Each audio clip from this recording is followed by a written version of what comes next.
오늘 말씀은 이제 두 개의 이야기가 서로 이어져 나옵니다. 서로 다른 장면입니다. 하나는 예수님께서 어린아이를 받아들이시는, 그리고 어린아이들이 가까이 오는 것을 막지 말라고 하시는 그런 말씀이고, 또 하나는 예수님께 어떤 부자 청년이, 부자 관리가 찾아와서 영생의 길을 묻자 이제 영생의 길을 가르치시며 하시는 말씀입니다. 겉으로 보면 이 두 개의 이야기가 전혀 상반되고 또 전혀 상관이 없는 그런 이야기처럼 보입니다. 한쪽은 그야말로 어린아기고 아무것도 가지지 않는 무능하고 연약한 어린아기에 대한 이야기고, 다른 한편으로는 그야말로 힘도 가지고 있고 돈도 가지고 있는 그런 부자에 대한 그런 이야기이기 때문에 이 두 가지가 도대체 무슨 관계가 있을까 싶습니다만은, 여러분, 그런데 이 두 가지의 이야기는 서로 공통점을 가지고 있습니다. 그 공통점이 뭐냐? 하나님의 나라입니다. 하나님의 나라에 들어갈 수 있는가 하는 문제를 이야기하고 있습니다. 예수님께서 어린아기를 가르치시면서, 어린아이를 보시면서 하시는 말씀, 하나님의 나라를 어린아이와 같이 받아들이지 않는 자는 하나님의 나라에 들어가지 못한다. 어린아이처럼 하나님의 나라를 받아들이지 않는 자는 하나님의 나라에 들어가지 못한다. 또 부자 청년을 가르치면서 하시는 말씀은 재물이 있는 사람은 하나님 나라에 들어가기가 얼마나 어려운지, 낙타가 바늘기로 들어가는 것이 더 쉽다 하시는 이 두 개의 이야기, 공통점은 바로 하나님의 나라에 대한 이야기입니다. 하나님의 나라에 들어갈 수 있는가? 누가 도대체 하나님 나라에 들어갈 수 있는가 하는 이야기입니다. 자, 하나하나 살펴보죠. 첫 번째 이야기가 바로 무슨 얘기였습니까? 어린아기에 대한 이야기였습니다. 사람들이 어린아기를 데리고 예수님께 찾아왔습니다. 아마 이 사람들은 부모들일 것입니다. 이 부모들이 어린아기들을 데리고 와서 예수님께 만져주심을 바라고 왔어요. 이 만져준다는 말은 아마 예수님께서 그 어린아이를 쓰다듬어 주면서 그 어린아이를 축복해달라고 하는 뜻일 것입니다.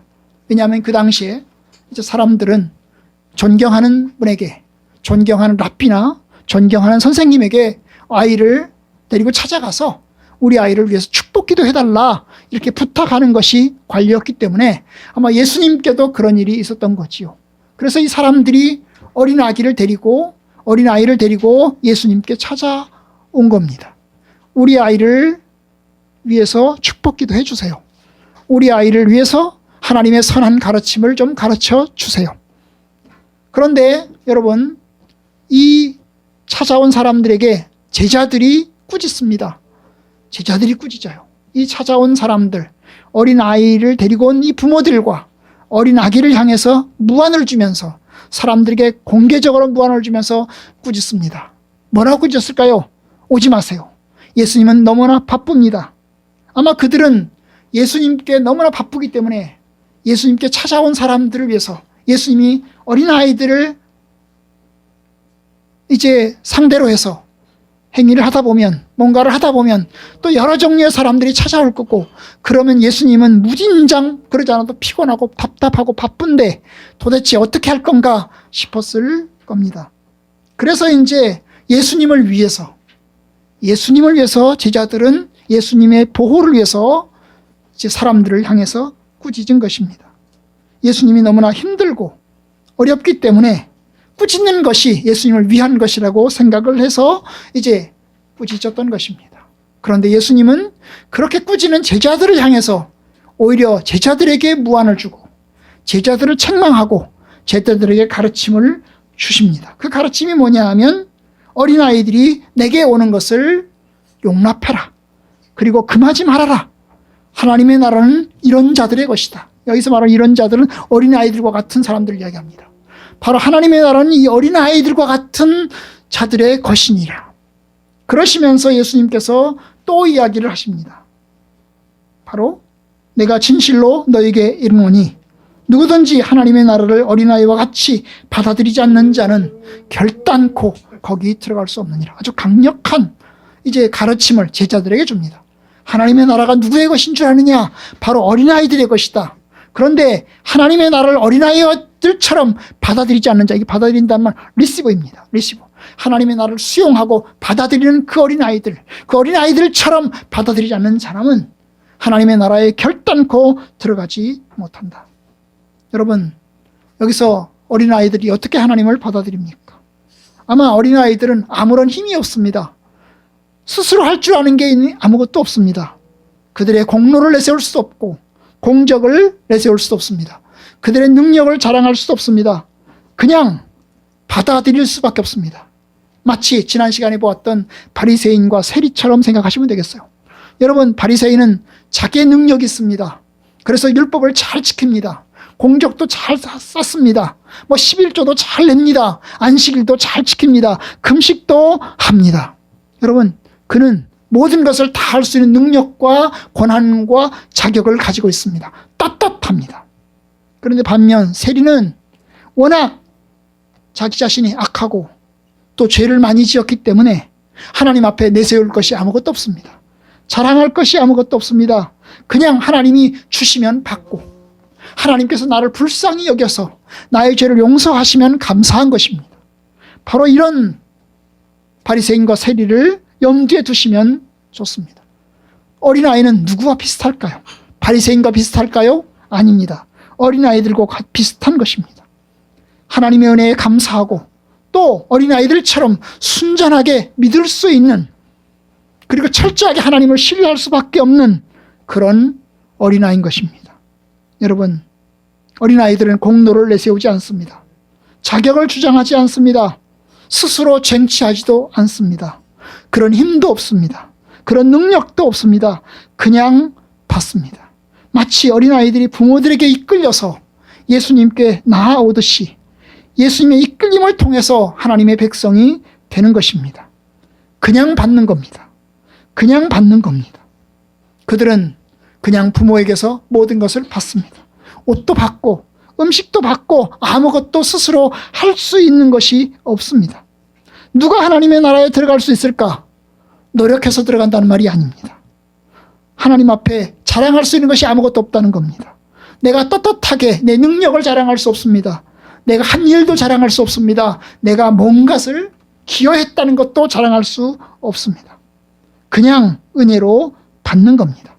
예수님을 믿고 예수님을 신뢰하는 자만이 구원함을 얻습니다. 오직 의인은 믿음으로 살리라 하는 말씀처럼 내가 할 수 있는 것은 그냥 신뢰하고 그냥 믿고 이끌림을 따르는 것입니다.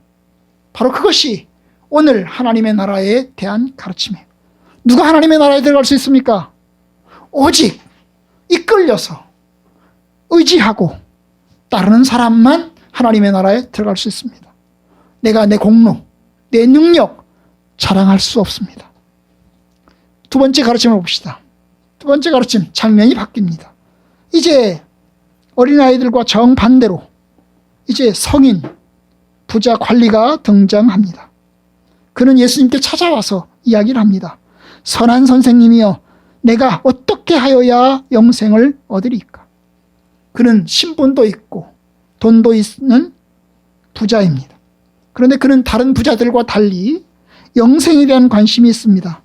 당시 많은 부자들은 영생에 대한 관심이 별로 없습니다. 현실에 대한 사랑만 있죠. 그냥 현실에 대한 즐거움만 있습니다. 그런데 이 부자는 그래도 괜찮은 부자입니다. 부자이지만, 그리고 관리이지만 영생에 대한 관심이 있는 거예요. 얼마나 귀합니까? 이 관리는 예수님을 존경했습니다. 그래서 찾아와서 얘기했어요. 선한 선생님, 예수님을 가리켜서 선한 선생님이라고 하는 이 호칭 자체가 예수님에 대한 존경과 그리고 관심을 보여줍니다. 그리고 질문합니다. 내가 어떻게 해야 영생을 얻으리까? 그는 영생의 길을, 구원의 길에 대한 길을 묻고 있는 겁니다.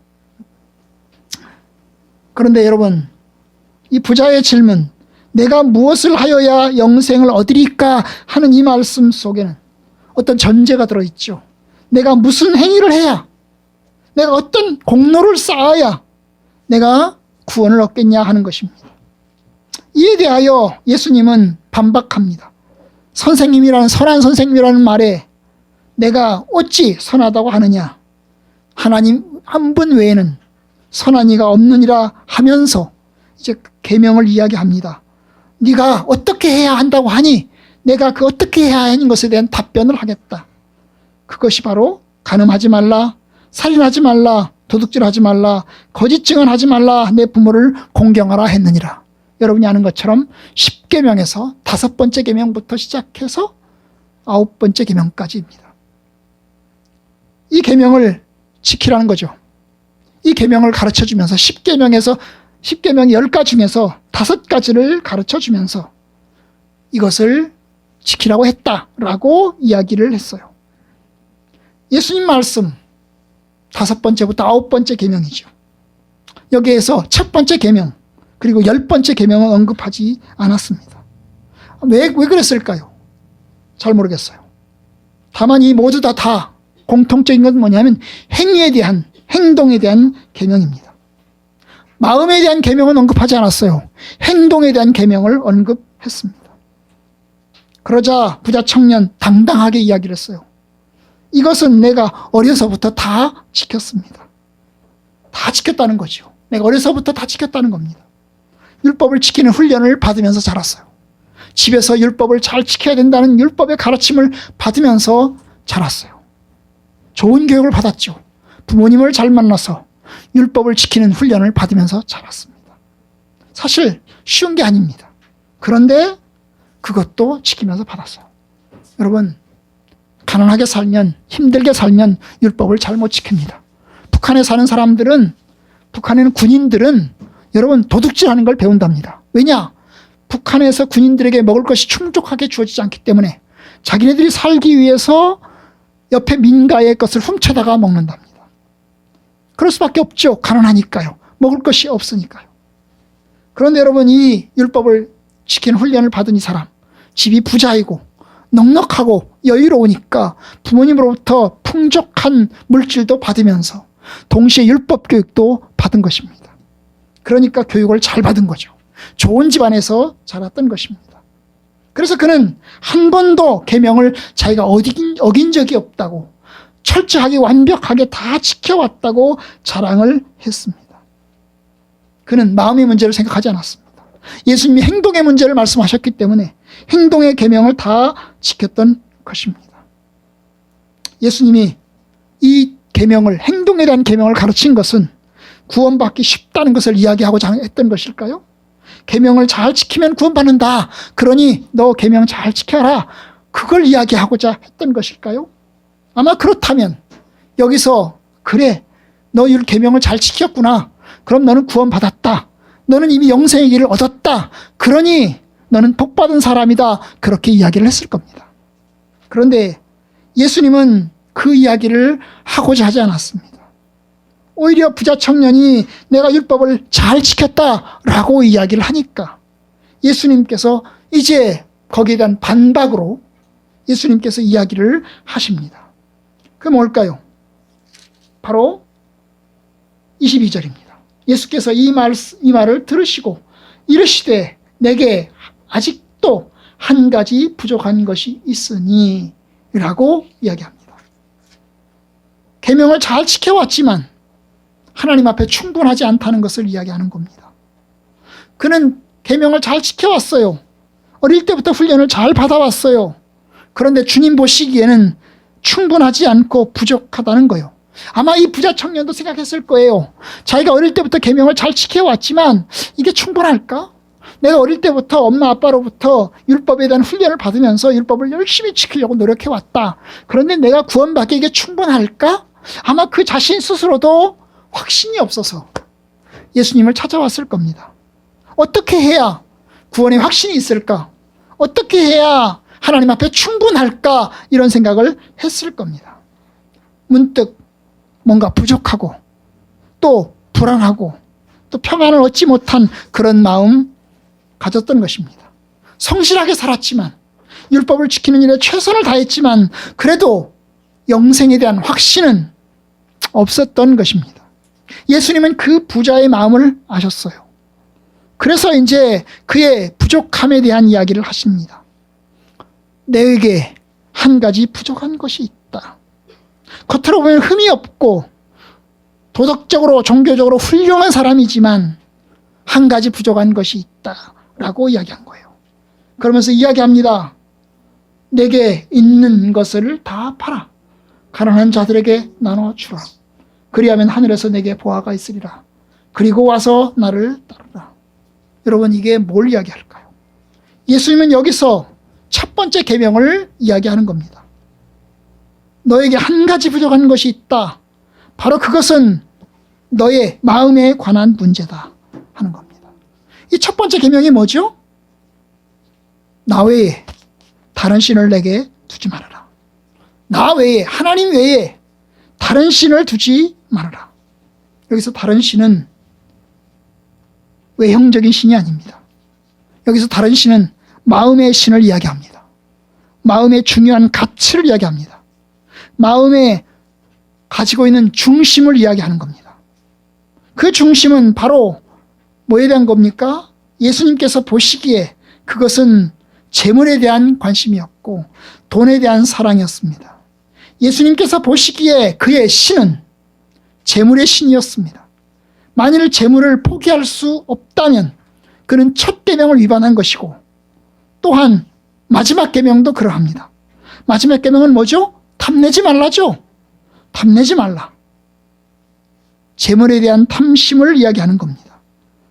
여러분, 이 두 가지, 하나님 외에 마음에 다른 신을 두는 것, 그리고 마음에 탐심을 갖는 것, 그것이 이제 마음의 문제인데요.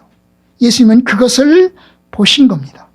영생의 길에 방해가 되는 것, 그것은 그 사람에게는 그것이 재물로 보신 겁니다. 그렇기 때문에 이야기합니다. 너의 소유를 다 팔아. 모두 팔아. 조금 팔아가 아닙니다. 완전히 모두 다 올 100% 다 팔아서 가난한 사람들에게 나눠주고, 다 나눠주고, 그 다음에 나를 따르라. 다 팔아서 나눠주고 따르라. 결국 그의 마음의 신, 다른 신을 섬기는 것에 대한 그의 마음을 지적하면서 철저하게 하나님만을 둘 것을, 철저하게 마음속에 하나님만을 사랑하고 하나님만을 추구할 것을 이야기합니다. 예수님은 그에게 자선사업을 하라고 권하신 것이 아닙니다. 가난한 사람 도와주라, 선행을 쌓아라, 그런 얘기를 하신 것이 아닙니다. 오히려 하나님의 나라를 위해서, 하나님을 위해서, 영생을 위해서 너의 우상을 버려라 라고 이야기하신 것입니다. 강조점은 모두 팔아서 다 나눠주고 그 다음에 빈털터리가 되어서 가난한 자가 되어서 나를 따르라 입니다. 그것이 예수님께서 하신 이야기였습니다. 나의 제자가 되어라. 모두 팔아서 가난한 사람이 되고 다 팔아서 빈털터리로 나의 제자가 되어라. 여러분, 오해하지 마십시다. 이 말씀은 모든 사람에게 하신 이야기가 아닙니다. 모든 사람에게 가난한 자가 되라고 하신 것이 아닙니다. 우리 모두에게, 저나 여러분 모두에게, 각자에게 너희들이 다 팔아서 가난한 사람에게 나눠주고 나를 따르라 하신 것이 아닙니다. 바로 부자 청년, 그 부자 관리에게 이야기한 것입니다. 왜냐하면 그의 마음속에 이미 그의 신이, 마음의 신이 뭐예요? 재물인 것을 알았기 때문입니다. 그가 계명을 지킨다고 당당하고 자랑스럽게 말했기 때문에 주님이 진정 그에게 말하고자 하는 것은 우리는 다 죄인이고 다 연약하다, 그것을 알기를 바라신 겁니다. 고백해야 되는 거죠. 내가 죄인입니다. 내가 부족합니다. 나는 하나님 외에 다른 신을 섬기고 있습니다. 그 소리를 듣고 싶어 하셨던 겁니다. 그런데 여러분, 예수님 말씀에 부자 청년이 어떤 반응을 보이나요? 그 사람이 큰 부자이므로, 아마 작은 부자가 아니겠죠. 엄청나게 큰 부자일 겁니다. 우리 집 말하면 삼성가의 재벌 같은 사람일 겁니다. 엄청나게 큰 부자이기 때문에 예수의 말씀을 듣고 그가 심히 근심했어요. 이 복음에서는 심히 근심했다고 얘기했지만 다른 복음서에는 심히 근심하며 돌아갔다고 얘기했어요. 돌아갔다고. 왜 근심했을까요? 재산이 많아일까요? 아닙니다. 재산이 많아서가 근심한 게 아닙니다. 그가 포기할 수 없었기 때문입니다. 포기할 수 없을 만큼 아까웠기 때문입니다. 결국 그는 예수의 말씀에 그대로 순종하지 못했습니다. 그리하여 근심하면서 돌아갔습니다. 당당하게 왔다가 근심하며 돌아간 것입니다. 이제 예수님께서 덧붙입니다. 이것은 제자들을 위해서 하신 이야기입니다. 제자들에게 하신 이야기입니다. 24절, 재물이 있는 자는 하나님의 나라에 들어가기가 얼마나 어려운지 낙타가 바늘기로 들어가는 것이 부자가 하나님 나라에 들어가는 것보다 쉬우니라. 부자는 하나님 나라에 들어가기 힘들다는 거예요. 얼만큼 힘드냐? 낙타와 바늘기를 비교를 했습니다. 여러분, 낙타가 바늘기로 들어갈 수 있습니까? 불가능합니다. 여러분, 바늘구멍은 아주 작습니다. 아시는 대로 실을 깨는 거잖아요. 이 바늘구멍에다가 실을 깨는데 이 바늘구멍이 얼마나 작습니까? 낙타는커녕 우리 손가락도 못 들어갑니다. 낙타는 얼마나 큽니까? 그런데 낙타는커녕 우리의 손가락도 못 들어간단 말입니다. 불가능합니다. 불가능한 얘기한 거예요. 낙타가 바늘기로 들어가는 건 불가능합니다. 그 말은 거꾸로 말하면 부자가 하나님 나라에 들어가는 건 불가능하다 그 말입니다. 그냥 어렵다 쉽다의 얘기가 아니고, 어렵다 쉽다의 정도가 아니고, 부자가 하나님 나라에 들어가는 불가능하다. 불가능하다. 왜 불가능한 겁니까? 부자의 마음속에 신이 있기 때문에. 부자가 왜 못 들어가느냐? 부자이기 때문에 못 들어가는 게 아니고 부자의 마음속에 신이 있기 때문에. 여러분, 부자만 신이 있나요? 저와 여러분들도 있습니다. 다 있잖아요. 우리 속에 신이 있어요. 그게 재물의 신입니다. 자본주의를 사는 사람들에게는 재물의 신을 섬기고 삽니다. 합법적인 신입니다. 이 재물의 신은 합법적인 신입니다. 자본주의. 자본이 신인 사회가 자본주의입니다. 그러면 여러분, 우리 모두에게는 다 그러한 신을 가지고 있습니다. 그러니 여러분, 쉽지 않은 거죠. 불가능한 겁니다. 만무한 신, 철저하게 우리를 지배하는 신이 있습니다. 그럼 누가 들어갈 수 있을까요? 성경은 이야기하는 거죠. 나 외에 다른 신을 두지 않는 자, 오직 하나님만을 나의 신으로 삼고 하나님만을 내가 신뢰하고 추구하는 자만 하나님 나라에 들어갈 수 있다는 거예요. 하나님을 나의 신으로 삼으면 모든 것은 상대화가 됩니다.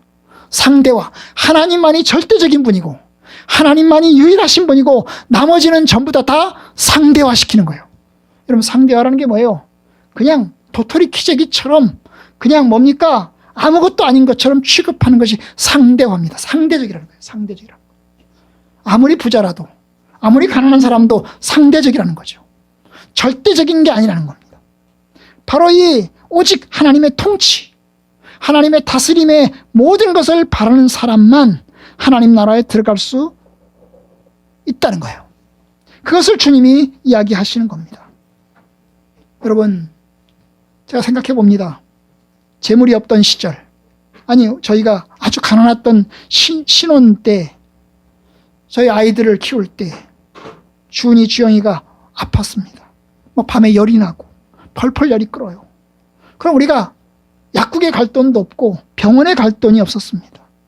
그러니 우리는 그 밤에 그 열이 펄펄 끓을 때 오직 그냥 하나님 앞에 호소하고 하나님께 기도하고 부르짖을 따름이었습니다. 부르짖을 따름이었어요. 이게 저희가 할 수 있는 일이었어요. 아무것도 없었습니다. 그냥 열이 나니까 그 열 내리기 위해서 찬물로 수건을 찜질해가면서 하나님 앞에 기도할 따름이었어요. 그리고 교회 식구들에게 알려가지고 우리 아이가 좀 열이 나고 있으니까 열을 내리게 해달라고 기도를 부탁을 했을 정도였습니다. 그런데 이제 늦게 시은이가 왔습니다. 시은이가 왔을 때는 조금 나았어요. 경제적으로 좀 풀렸잖아요. 그들이 열 내릴 때 우리는 약국에 갈 돈이 있었어요. 그래서 항상 열 패치를 사다 놨어요. 그래서 열패치를 붙이고 어린이집도 가고, 열패치를 붙이고 유치원도 가고, 열패치를 항상 붙였어요. 그리고 병원에 갈 수 있었어요. 뭐 언제든지 병원으로 달려갔죠. 그야말로 별로 걱정할 게 없었어요. 아프면 병원 가면 되니까요. 아프면 열패치 붙이면 되니까요. 여러분, 이게 우리의 모습이었던 겁니다. 우리가 하나님을 바라볼 때 어떻게 바라보는가? 그냥 무능하고 무력하게 철저하게 하나님을 바라보는가? 아니면 그냥 하나님 외에 다른 것을 조금이라도 기대하는가? 여러분, 돈이 조금이라도 있는 사람은 돈을 이용해서 필요한 물건과 여행과 도움을 줄 수 있는 사람을 돈으로 사기 때문에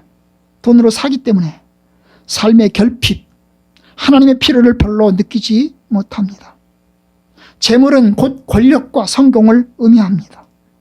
그래서 이 재물로 하나님의 능력을 살려고까지 합니다. 하나님은 별로 필요하지 않습니다. 바로 예수님 말씀이 그겁니다. 재물이 있는 사람은 하나님 나라에 들어가기가 어렵다. 여러분, 만일 우리가 세상에서 가진 것이 없었다면, 이 관원이 세상에서 가진 것이 없었다면 주님 따르기 쉬웠을 겁니다. 나의 제자가 되어라. 그러면 주의 부르심에 할렐루야 하고 따랐을 겁니다. 그런데 엄청나게 큰 재산을 가졌기 때문에, 큰 부유함을 가졌기 때문에 그것을 팔아서 나눠주라는 주님의 말씀이 너무나 부담스러웠고 결국 주님을 떠났습니다. 자, 이 말을 들은 예수님의 제자들 이제 물어봤어요. 아니, 이 부자가 예수님을 따르는데 불가능하다면 도대체 누가 하나님 나라에 들어갈 수 있단 말입니까? 26절, 듣는 자들이 이르되 그런즉 누가 구원을 얻을 수 있겠습니까? 누가 구원을 얻겠습니까? 여러분, 그 당시 유대인들은 이 재산을, 부를 하나님이 주신 축복의 증거로 보았습니다. 하나님이 주신 축복의 증거, 하나님이 사랑하시는 증거로 보았어요. 그래서 당연히 부자는 구원받을 줄 알았습니다. 율법도 잘 지켰고 거기다가 재산도 있지만 율법을 신실하게 지키는 사람이었어요. 당연히 구원을 얻을 줄로 알았습니다. 엄청나게 충격을 받은 거지요. 여러분, 종교개혁자들은 근면하고 성실하게 일했습니다. 종교개혁자들은 로마 캐톨릭과 달리, 로마 캐톨릭 천주교를 다니는 사람들과 달리 근면하고 성실하게 일했습니다. 로마 캐톨릭 성인의 날, 무슨 날이 많아가지고요, 노는 날이 엄청나게 많았습니다. 그런데 종교개혁자들은 오직 주일만 인정했습니다. 우리가 하나님께 쉬는 날, 하나님께 안식하는 날을 오직 주의 날만을 인정했어요. 그래서 이 종교개혁자들은 주일날을 제외하고는 성실하게 일했습니다. 놀지 않았습니다. 술, 담배도 하지 않았습니다. 성실하게 부지런히 일했어요. 그래서 종교개혁자의 후예들은, 개신교를 믿는 사람들은 경제적으로 여유로운 삶을 살았어요. 그리고 그것을 하나님의 축복의 증거로 알았어요.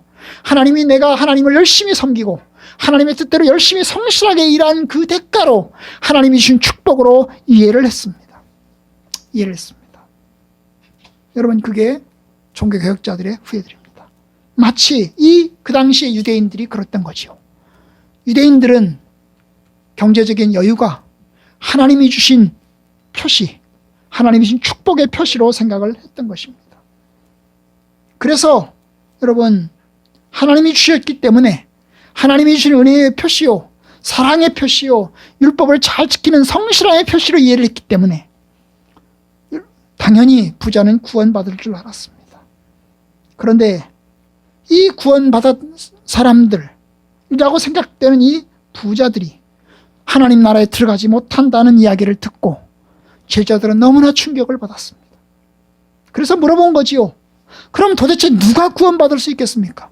부자들도 구원받지 못한다면 율법을 제대로 지키지 못한 우리는 더더욱더 구원받지 못할 텐데요. 자, 그런 질문을 한 겁니다. 그러자 예수님이 하신 말씀, 무릇 사람이 할 수 없는 것을 하나님은 하실 수 있느니라. 사람은 자기를 구원할 수 없다는 거죠. 권세와 재물은 자기를 구원할 수 없다는 겁니다. 오직 구원은 하나님으로부터 온다. 오직 하나님으로부터 구원이 오고 오직 하나님께서 은혜로 구원의 은총을 주신다는 겁니다. 이것이 주님께서 하신 이야기입니다.